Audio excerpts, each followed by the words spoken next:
Bonjour à toutes et à tous, dans cette vidéo, je vais vous présenter l'enseignement de spécialités mathématiques en voie générale. Dans un premier temps, je vais répondre à la question « Pourquoi choisir la spécialité mathématique ?» Ensuite, nous aborderons la question des horaires, de l'importance que représente la discipline en termes d'évaluation pour le bac, aussi bien en classe de première qu'en classe de terminale. Je vous donnerai un aperçu des contenus étudiés au cours des 2 années que constitue le cycle terminal.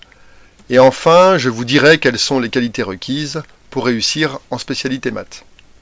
Alors commençons par cette question. Pourquoi choisir la spécialité mathématique? En fin de seconde, les connaissances mathématiques sont encore limitées. Or, depuis la réforme du baccalauréat, l'enseignement de mathématiques n'est plus un enseignement de tronc commun à partir de la classe de première.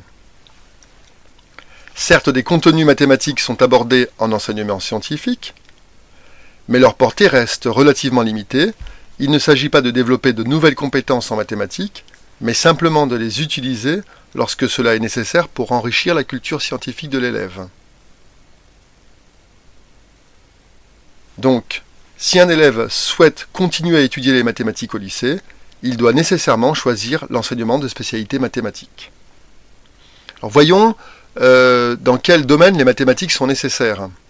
Les mathématiques sont nécessaires dans les sciences, donc chimie, biologie, médecine, pharmacie, également en sciences humaines, comme l'économie, la gestion, le commerce, la finance, et bien sûr en ingénierie, informatique, électronique, le domaine des énergies. Alors, ce qu'il faut savoir également, c'est que depuis la réforme du baccalauréat, il n'y a plus de série en voie générale. Il n'y a plus qu'un seul bac général. En revanche, les élèves doivent choisir 3 enseignements de spécialité afin de donner une coloration particulière à leur parcours. On voit bien à travers les exemples que je viens de vous donner que les élèves doivent choisir leurs enseignements de spécialité non seulement en fonction de leur goût, de leur centre d'intérêt, mais également en fonction des études qu'ils souhaitent entreprendre après le bac. Donc choisir la spécialité mathématique en classe de première, c'est non seulement la seule manière de poursuivre l'étude de la discipline, mais c'est également s'offrir la possibilité de poursuivre ses études dans les domaines où les mathématiques sont indispensables. Intéressons-nous à présent à la question des horaires. En première, les élèves ont, pour chaque enseignement de spécialité, 4 heures à l'emploi du temps. Donc si vous choisissez la spécialité mathématique, vous aurez 4 heures de maths par semaine. En terminale, c'est un peu plus compliqué, mais pour comprendre cette complexité, il faut revenir à un aspect plus général de la réforme des lycées. Parmi les 3 enseignements de spécialité suivis en première, les élèves doivent en conserver 2 en classe de terminale. Ils doivent donc arrêter une spécialité en fin de première. Nous avons donc 2 cas de figure à envisager. Premier cas de figure, l'élève arrête la spécialité mathématique en fin de première. Deuxième cas de figure, l'élève continue la spécialité mathématique en terminale. Donc commençons par le cas où l'élève arrête la spécialité mathématique en fin de première. Alors il peut tout simplement arrêter les mathématiques avec le niveau fin de première. Autre possibilité, l'élève arrête la spécialité mathématique en fin de première, mais choisit l'option mathématiques complémentaires en enseignement facultatif. Donc, dans ce cas, l'élève ne garde pas les mathématiques en spécialité, mais simplement en enseignement facultatif. Alors ça peut être utile pour passer des concours, par exemple. Imaginez un élève qui a gardé en classe de terminale les spécialités physique-chimie et sciences de la vie et de la terre. Il peut choisir de prendre l'option mathématiques complémentaires afin de pouvoir préparer des concours où ces 3 disciplines font partie des épreuves à passer. Alors ce qu'il faut savoir aussi, c'est que si l'élève arrête la spécialité mathématique en fin de première, dans tous les cas, qu'il choisisse ou non mathématiques complémentaires, il aura à passer une épreuve en fin de première qui va représenter 5% de sa note de bac. Donc maintenant, regardons la situation où l'élève conserve la spécialité maths en classe de terminale. Dans ce cas, l'horaire passe à 6 heures par semaine. Alors cet horaire peut aussi être de 9 heures par semaine si l'élève choisit l'option mathématiques experte. Il s'agit également d'un enseignement facultatif de 3 heures par semaine.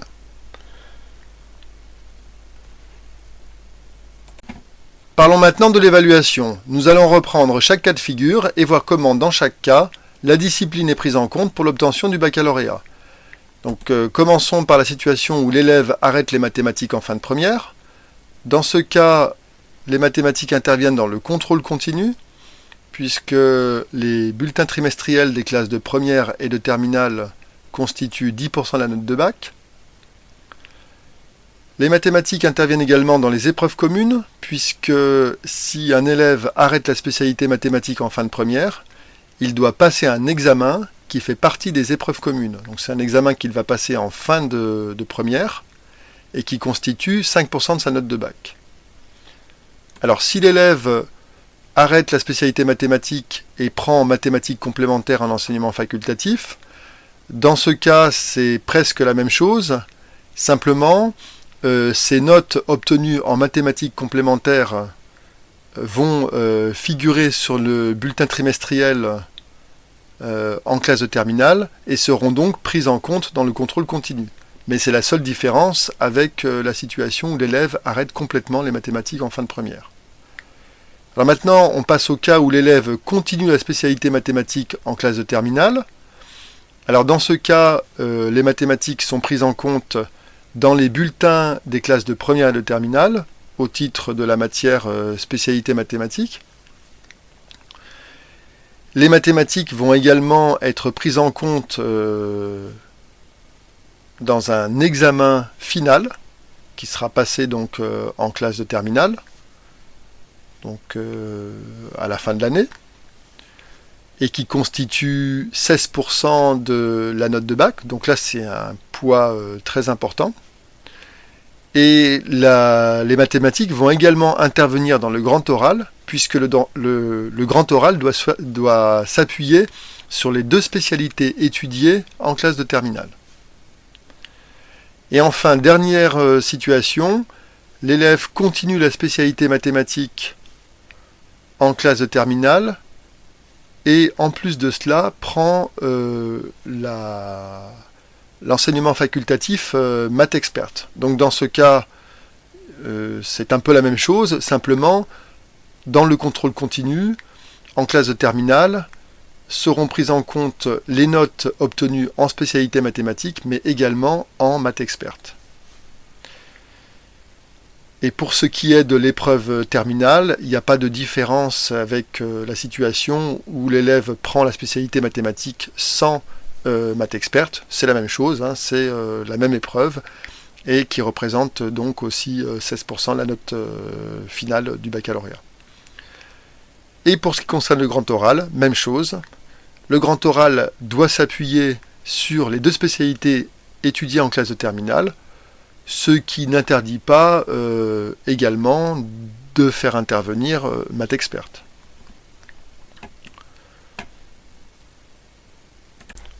Je vous donne à présent un aperçu des notions étudiées en classe de première.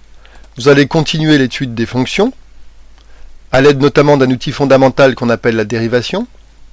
Alors pour comprendre rapidement cette notion, vous avez vu en classe de seconde que si une fonction est affine, elle varie proportionnellement à la variable.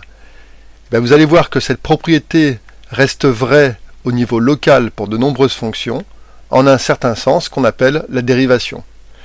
Vous allez voir également plus concrètement que la fonction dérivée permet de déterminer le sens de variation d'une fonction, puisque si la fonction dérivée est positive, la fonction est croissante, et si la fonction dérivée est négative, la fonction est décroissante. Vous allez étudier une fonction fondamentale qu'on appelle la fonction exponentielle, et qui a comme propriété de varier proportionnellement à sa valeur. Vous allez étudier ensuite les suites numériques. Alors qu'est-ce que c'est qu'une suite numérique? Une suite numérique, c'est une liste ordonnée de nombres.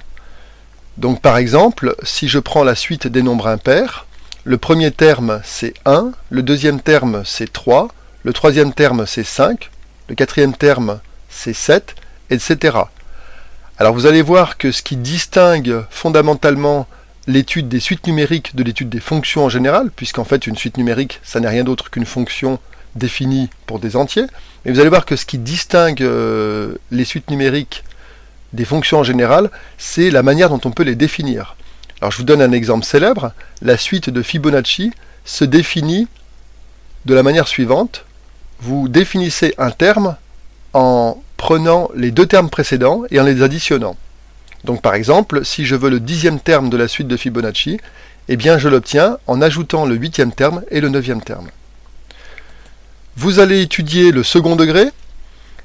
Alors vous allez notamment résoudre des équations du second degré. Vous avez sans doute vu en classe de seconde que lorsqu'une équation est du second degré, c'est-à-dire lorsqu'il y a un carré, je vous prends par exemple l'équation 3x au carré plus x plus 5 égale 0, eh bien cette équation, vous ne pouvez pas la résoudre avec des méthodes élémentaires du style j'ajoute à chaque membre, je soustrais à chaque membre, je divise chaque membre par un même nombre ou je multiplie chaque membre par un même nombre. Ces méthodes élémentaires ne fonctionnent plus lorsque vous avez des équations du second degré. Vous allez donc découvrir une méthode qui permet de résoudre ces équations. Vous allez également étudier les fonctions du second degré. Vous allez étudier leur représentation graphique qu'on appelle des paraboles.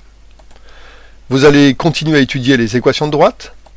Vous allez continuer l'étude de la trigonométrie. Alors je vous rappelle que la trigonométrie, c'est l'étude des angles et des fonctions circulaires telles que sinus, cosinus et tangente. Vous allez continuer également l'étude des vecteurs. Vous allez découvrir notamment un nouvel outil qu'on appelle le produit scalaire. Alors pour comprendre rapidement ce qu'est le produit scalaire, eh bien en physique, le produit scalaire permet de déterminer la contribution d'une force à un déplacement. Vous allez continuer à étudier les probabilités. Donc vous allez reprendre les notions vues en seconde, mais vous allez également aborder de nouvelles propriétés comme les probabilités conditionnelles ou bien l'indépendance. Et enfin, vous allez continuer à étudier également les algorithmes en poursuivant notamment la programmation en Python. Je termine cette présentation en abordant la question des qualités requises pour réussir en spécialité mathématiques. Bien maîtriser les bases du calcul numérique et littéral, savoir bien résoudre des équations, savoir apprendre et appliquer des formules, ce sont les 3 compétences fondamentales à maîtriser pour aborder la classe de première dans de bonnes conditions. Est-ce que cela signifie qu'il faut être très fort en maths pour réussir en spécialité maths? Vous voyez bien que non, puisque ce qui importe surtout, c'est de bien maîtriser les bases. Ces compétences ont déjà été abordées au collège et sont déjà demandées à l'entrée en seconde. Être autonome et savoir fournir un travail régulier, être curieux et ne pas se décourager trop rapidement, ce sont là des qualités demandées pour réussir dans n'importe quelle discipline. Donc vous voyez bien que la spécialité mathématique s'adresse à un large public. Et ceci est tout à fait cohérent avec ce que je vous ai dit précédemment dans la vidéo, à savoir que les mathématiques sont indispensables dans de nombreux domaines. Il faut avoir étudié les mathématiques au lycée pour pouvoir poursuivre ses études après le bac dans de nombreuses filières. Je vous remercie de votre attention, je vous souhaite de faire les bons choix de spécialité et je vous souhaite une très bonne année scolaire prochaine. Au revoir.